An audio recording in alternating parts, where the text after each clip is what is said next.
नमस्कार। स्वागत है आपका हमारे YouTube चैनल एग्ज़ाम फैमिली में। आज हम लोग देखने वाले हैं class 12th Hindi chapter number 9, जिसका नाम है जन जन का चेहरा एक। जी हाँ दोस्तों, आज हम क्लास 12th के जितने भी चैप्टर 9 के भी ऑब्जेक्टिव होंगे, सारे ऑब्जेक्टिव को हम लोग देखने वाले हैं। तो शुरुआत करते हैं बिना देरी के हुए। चलिए, सबसे पहला ऑब्जेक्टिव हमारा है क्या, उसको देख लेते हैं। कहता है कि काठ का सपना, क्या कहता है सुनिएगा, काठ का सपना किसके द्वारा लिखी गई है। आपको काठ का सपना जो लेखक हैं उनके बारे में पूछा गया है कि किसके द्वारा लिखी गई है। ठीक ना, थोड़ा इसको जूम कर लेते हैं ताकि आपको अच्छे से दिखे। चलिए, देखिए अब अच्छे से दिख रहा होगा। आइए बढ़ते हैं प्रश्न नंबर 1 की तरफ। कहता है कि काठ का सपना किसके द्वारा लिखी गई है, ये बताना है। तो इसके जो लेखक हैं गजानन माधव मुक्तिबोध, इनके लेखक है। तो राइट जवाब होगा ए, गजानन माधव मुक्तिबोध काठ के रचनाकार हैं। आइए बढ़ते हैं प्रश्न नंबर 2 की तरफ। प्रश्न 2 है, आसान प्रश्न है कि जन जन, देखिएगा, जन जन का चेहरा एक शीर्षक कविता किसकी रचना है। जन जन का चेहरा एक, ये जो शीर्षक हैं, इस कविता के रचनाकार कौन है, इनका नाम आपको बताना है। तो इनका नाम है गजानन, क्या नाम है, गजानन माधव मुक्तिबोध। इनका पूरा नाम है गजानन माधव मुक्तिबोध। यानी ये कौन है, ये जन जन चेहरा एक के लेखक हैं। आइए बढ़ते हैं प्रश्न नंबर 3 की तरफ। क्या कहता है प्रश्न 3, इसको थोड़ा देख लीजिए। प्रश्न 3 आसान प्रश्न है। देखिए, कहता है कि गजानन मुक्तिबोध का जन्म कहाँ हुआ था। आपको ये बताना है जो गजानन मुक्तिबोध है उनका जन्म कहाँ हुआ था। तो उनका जो मुक्ति बोध के जो कवि जो है, उनका जो जन्म है वो छत्तीसगढ़ में हुआ था। कहाँ हुआ था, छत्तीसगढ़। आइए बढ़ते हैं अगले प्रश्न की ओर। चलिए, प्रश्न 4 है, सुनिएगा। प्रश्न 4 कहता है कि मुक्तिबोध में किस विश्वविद्यालय, समझिएगा, मुक्तिबोध में ने किस विश्वविद्यालय से एमए किया था। यहाँ पर ने होगा, ठीक है ना, थोड़ा टाइपिंग मिस्टेक है। मुक्तिबोध ने किस विश्वविद्यालय से एमए किया था। एमए मतलब मास्टर ऑफ आर्ट होता है, ठीक ना। यानी मास्टर ऑफ आर्ट जो है बीए के जो बाद होता है एमए वो किस विश्वविद्यालय से किए थे। तो याद रखना पड़ेगा आपको, नागपुर विश्वविद्यालय से इन्होंने बीए की उपाधि धारण किया था, बीए की डिग्री इन्होंने लिया था। आइए बढ़ते हैं अगले प्रश्न की ओर। अगला प्रश्न हमारा 5 नंबर प्रश्न है। कहता है कि मुक्तिबोध, सुनिएगा, मुक्तिबोध ने नागपुर से निकलने वाली किस पत्र का संपादन किया था। जो नागपुर से जो एक पत्र निकलता था, उस पत्र, कौन सा पत्र था, ठीक ना, जिसने मुक्तिबोध ने जिस पत्र को संपादन किया था। तो आपको ये बताना है। तो ये नया खून जो निकलता था, नागपुर से निकलने वाला जो पत्र था, उसका इन्होंने संपादन किया था। नाम नया खून। आगे देखते हैं अगला प्रश्न। देखिए, प्रश्न आसान प्रश्न है, मुक्ति बोध के बारे में है, ठीक ना। अगर उनके बारे में आप पढ़े होंगे तो थोड़ा बहुत भी आपको दिक्कत नहीं होगा। कहता कि मुक्तिबोध ने दिग्विजय महाविद्यालय राजनांदगांव में प्रधानाध्यापक के पद पर कब से काम करना प्रारंभ किया था। जो मुक्तिबोध थे, उन्होंने जो विश्व महाविद्यालय में उन्होंने काम किया था, जिसका नाम था राजनांदगांव, ठीक ना, उसमें उन्होंने प्रधानाध्यापक के पद पर कब काम करना शुरू किए थे। तो वो साल आपको याद रखना पड़ेगा, साल था 1958, ठीक ना। क्या था, 1958। इस साल में उन्होंने वहाँ अपना पद ग्रहण किया था, वहाँ से काम शुरू किया था। ऑप्शन होगा बी, 1958।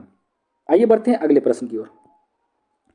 अगला प्रश्न है हमारा 7 नंबर प्रश्न है। कहता है कि मुक्तिबोध, सुनिएगा ध्यान से, प्रत्येक प्रश्न भी प्रश्न है। कहता है कि मुक्तिबोध, एक मिनट, मुक्तिबोध ने नागपुर के प्रकाशन तथा सूचना विभाग में किस रूप में नौकरी की। मुक्तिबोध ने नागपुर के प्रकाशन तथा सूचना विभाग में किस रूप में उन्होंने नौकरी किया था। तो वो एक पत्रकार के रूप में, याद रखें, किसके रूप में, पत्रकार के रूप में उन्होंने अपना नौकरी शुरुआत किया था, नौकरी की शुरुआत की थी, ठीक ना। आइए बढ़ते हैं अगले प्रश्न की ओर।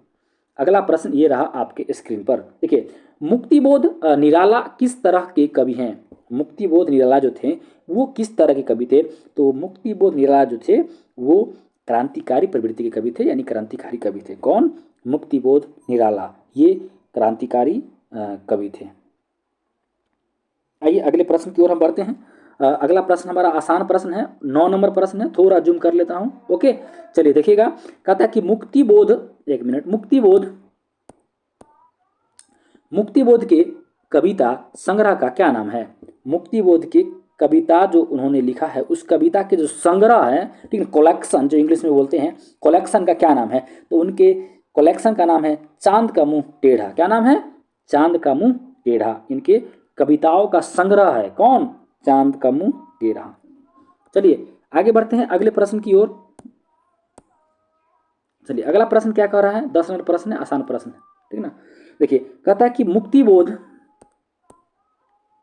मुक्तिबोध ने सितारा किसे कहा था? आपको ये बताना है। जो मुक्तिबोध है उन्होंने सितारा किसे कहा था? तो जनता को उन्होंने क्या कहा था?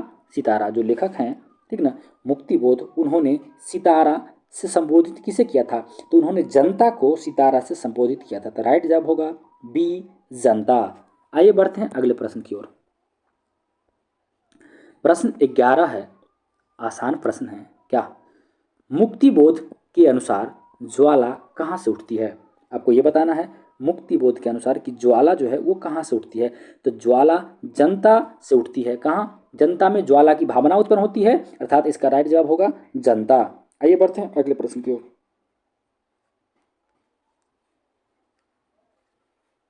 चलिए अगला प्रश्न है हमारा, समझिएगा। 12 नंबर प्रश्न है, थोड़ा लॉन्ग प्रश्न है, इसको थोड़ा जूम आउट कर लेता हूँ। क्या?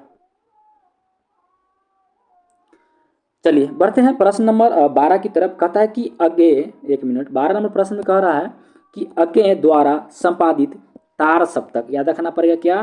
तार सप्तक एक कवि के रूप में कौन सामने आए थे? ठीक ना, यानी तार सप्तक यानी अज्ञे द्वारा जो संपादित कविता है जिसका नाम है तार सप्तक में एक कवि जो कि क्या किए थे? सामने आए थे। वो कवि कौन थे? तो वो मुक्तिवेद कवि थे, यानी मुक्तिबोध जो कवि थे वो सामने आए थे।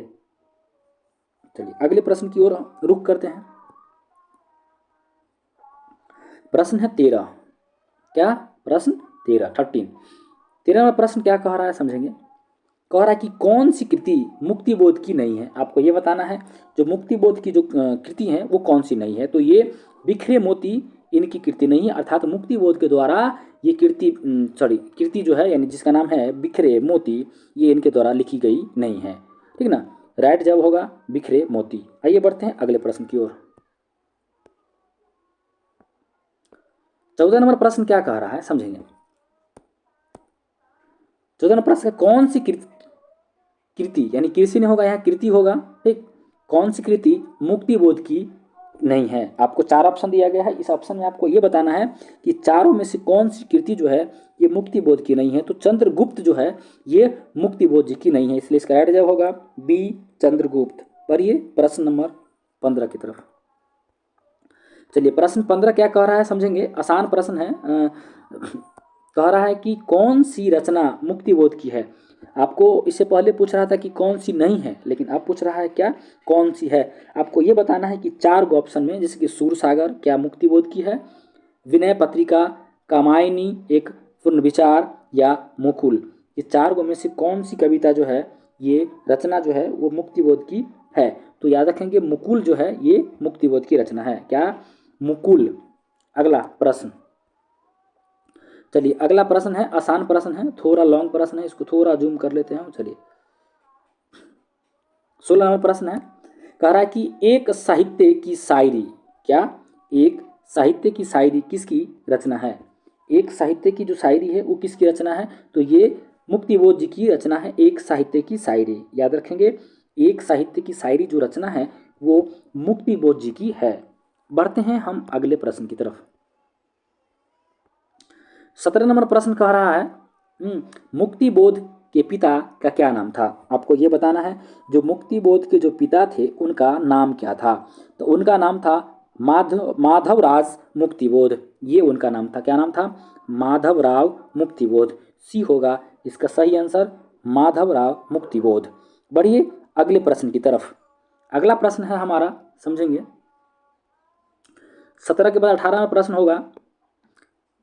कह रहा है कि प्रश्न की कौन सी रचना मुक्तिबोध की है। देखिए ये कविता में सबसे बेसी आपको रचना पूछ रहा है, इसलिए याद रखेंगे इनकी एक दो रचना इम्पोर्टेंट है, ठीक ना, आपको याद रखना पड़ेगा। इसकी चांद का मुंह टेढ़ा, ये इनकी रचनाओं का संग्रह है, इसलिए इसका राइट जवाब होगा डी, चांद का मुंह टेढ़ा। याद रखना पड़ेगा चांद का मुंह टेढ़ा ये किसकी रचना है, तो मुक्तिबोध की रचना है, याद रखेंगे। ओके, आइए बढ़ते हैं अगले प्रश्न की ओर। प्रश्न नंबर 19। प्रश्न 19 कह रहा है कि कौन सी रचना मुक्तिबोध की नहीं है। देखिए 4 ऑप्शन दिया गया है, इसमें आपको यह बताना है कि मुक्तिबोध की रचना नहीं है। नई कविता का आत्मसंघर्ष, ये भी इनकी कविता है। अगला है कमायनी एक पूर्ण विचार, ये भी इनकी कविता है। भूरी भूरी खाक धूल, ये भी इनकी कविता है। एक बच गया बिहारी पूर्ण मूल्यांकन, ये इनकी कविता नहीं है, तो राइट जवाब होगा बी, बिहारी मूल्यांकन। आइए बढ़ते हैं अगले प्रश्न की ओर। प्रश्न 20 है, 20 नंबर प्रश्न है। 20 नंबर प्रश्न कह रहा है कि मुक्तिबोध किस सप्तक के कवि थे। आपको ये बताना है जो मुक्तिबोध थे वो किस सप्तक के कवि थे। तो ये जो थे वो तार सप्तक, याद रखना पड़ेगा कौन सप्तक, तार सप्तक, याद रखेंगे कौन, तार सप्तक के कवि थे मुक्तिबोध। राइट जवाब होगा ए, तार सप्तक। अगले प्रश्न की ओर हम बढ़ते हैं। आसान प्रश्न है, जितने ही प्रश्न हैं। चलिए तो अगले प्रश्न की ओर हम बढ़ते हैं, रुक करते हैं। हमारा जो 20वां प्रश्न होगा, समझिएगा, हमारा जो 20वां प्रश्न होगा, मुक्तिबोध किस सप्तक के कवि थे। याद रखना पड़ेगा आपको, जो मुक्तिबोध थे वो किस सप्तक के कवि थे। तो ये जो थे ये तार सप्तक, अभी मैंने आपको बताया था, ये जो लेखक थे वो तार सप्तक के लेखक थे, तार सप्तक, ठीक ना। ये यानी इसका राइट जवाब होगा ए, तार सप्तक। बढ़ते हैं अगले प्रश्न की ओर। प्रत्येक प्रश्न जो होंगे वो साढ़े के साढ़े इंपोर्टेंट प्रश्न होंगे, ये मैं आपको पहले ही बता दिया हूँ। चलिए 21 नंबर प्रश्न क्या कह रहा है उसको देख लीजिए। ओके, चलिए प्रश्न 21 है, गजानन माधव, क्या नाम है, गजानन माधव, मुक्तिबोध का जन्म कब हुआ था। ये बताना है जो गजानन माधव थे मुक्तिबोध, उनका जन्म कब हुआ था। तो याद रखेंगे 13 नवंबर 1917 को इनका जन्म हुआ था। कब हुआ था, 13 नवंबर 1917। ऑप्शन ए सही होगा, 13 नवंबर 1917 को इनका क्या हुआ था, जन्म हुआ था। आइए बढ़ते हैं अगले प्रश्न की ओर। देखिए प्रश्न नंबर है 22, 22 नंबर प्रश्न है, आसान प्रश्न है। चलिए 22वां प्रश्न देख लेते क्या कहता है। मुक्तिबोध की माँ का क्या नाम था। मुक्तिबोध जो कवि हैं, इस चैप्टर के जो कवि हैं उनका नाम है मुक्तिबोध, और उनकी माँ का नाम पूछ रहा है। माँ का नाम क्या था, तो उनकी माँ का नाम था पार्वती बाई। क्या नाम था, पार्वती बाई इनके लेखक के माता का नाम था। जिन मुक्तिबोध के माता का नाम क्या था, पार्वती बाई। चलिए बढ़ते हैं अगले प्रश्न की ओर। अगला प्रश्न है 23, ठीक ना। देखिए 23 प्रश्न कह रहा है कि मुक्तिबोध ने किसका संपादन किया था। आपको ये बताना है जो मुक्तिबोध थे उन्होंने किसका संपादन किया था। तो नया खून के संपादन करने वाले थे मुक्तिबोध। कौन थे, नया खून के संपादक कौन थे, मुक्तिबोध। या मुक्तिबोध ने किसका संपादन किया, तो ये होगा ऑप्शन बी, नया खून। आइए बढ़ते हैं अगले प्रश्न की ओर। प्रत्येक प्रश्न मैंने आपको पहले बताया है कि VVI प्रश्न है। चलिए 24 नंबर प्रश्न है, समझिएगा। कह रहा है कि कौन सी कृति मुक्तिबोध की है। आपको 4 ऑप्शन दिए गए हैं, 4 ऑप्शन से ये बताना है कि कौन सी कृति जो है वो मुक्तिबोध की है। तो ये द्रौपदी, याद रखेंगे द्रौपदी ये मुक्तिबोध की कृति है। तो राइट आंसर होगा डी, द्रौपदी। बढ़ते हैं अगले प्रश्न की ओर। अगला प्रश्न है 25, क्या है, 25 नंबर प्रश्न है। क्या कह रहा है समझेंगे 25 प्रश्न को। चलिए कह रहा है कि जन जन, समझिएगा, जन जन का चेहरा एक के रचनाकार कौन है। ये जन जन चेहरा एक जो चैप्टर है जो आज हम लोग पढ़ रहे हैं, इनके रचनाकार कौन है, ठीक ना। तो इनका पूरा नाम है गजानन माधव मुक्तिबोध। इनके जो राइटर हैं, जन जन चेहरा एक के जो लेखक हैं उनका नाम है गजानन माधव मुक्तिबोध। राइट जवाब होगा ए, गजानन माधव मुक्तिबोध। आइए बढ़ते हैं अगले प्रश्न की ओर। चलिए बढ़ते हैं अगले प्रश्न की ओर। प्रश्न जो होगा वो 26 होगा। 26 पे प्रश्न क्या कह रहा है समझेंगे।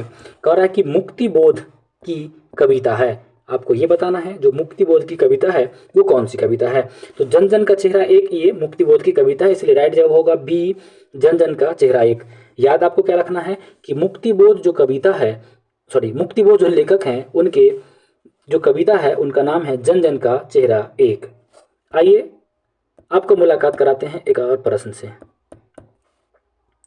प्रश्न है 27, थोड़ा लॉन्ग प्रश्न है, देखिएगा। चलिए प्रश्न है नए साहित्य, क्या नए साहित्य सौंदर्य शास्त्र के लेखक कौन है। नए साहित्य का सौंदर्य शास्त्र के लेखक जो है वो कौन है। तो ये मुक्तिबोध होंगे इनके राइटर, इसलिए राइट जवाब होगा मुक्तिबोध, बी मुक्तिबोध। बढ़ते हैं अगले प्रश्न की ओर। अगला प्रश्न जो है आज हमारे लिए ये अंतिम प्रश्न होगा, हम सभी के लिए आज ये लास्ट प्रश्न है, इस चैप्टर का लास्ट प्रश्न है, न कि अंतिम प्रश्न है। ओके, चलिए तो शुरुआत करते हैं इस प्रश्न से, ठीक ना। शुरुआत करते हैं और इस प्रश्न पर अंत करते हैं। इस प्रश्न का शुरुआत करते हैं और इस चैप्टर का अंत करते हैं। क्या कहता कि कामायनी, क्या कामायनी एक पुनर्विचार के रचयिता कौन है। कामायनी एक पुनर्विचार, ठीक ना, इसके रचयिता कौन है, इसके जो लेखक हैं वो कौन है, ठीक ना। तो इसका राइट जवाब होगा आपको ऑप्शन सी मुक्तिबोध। क्या ऑप्शन सी मुक्तिबोध जो है वो कामायनी के लेखक हैं।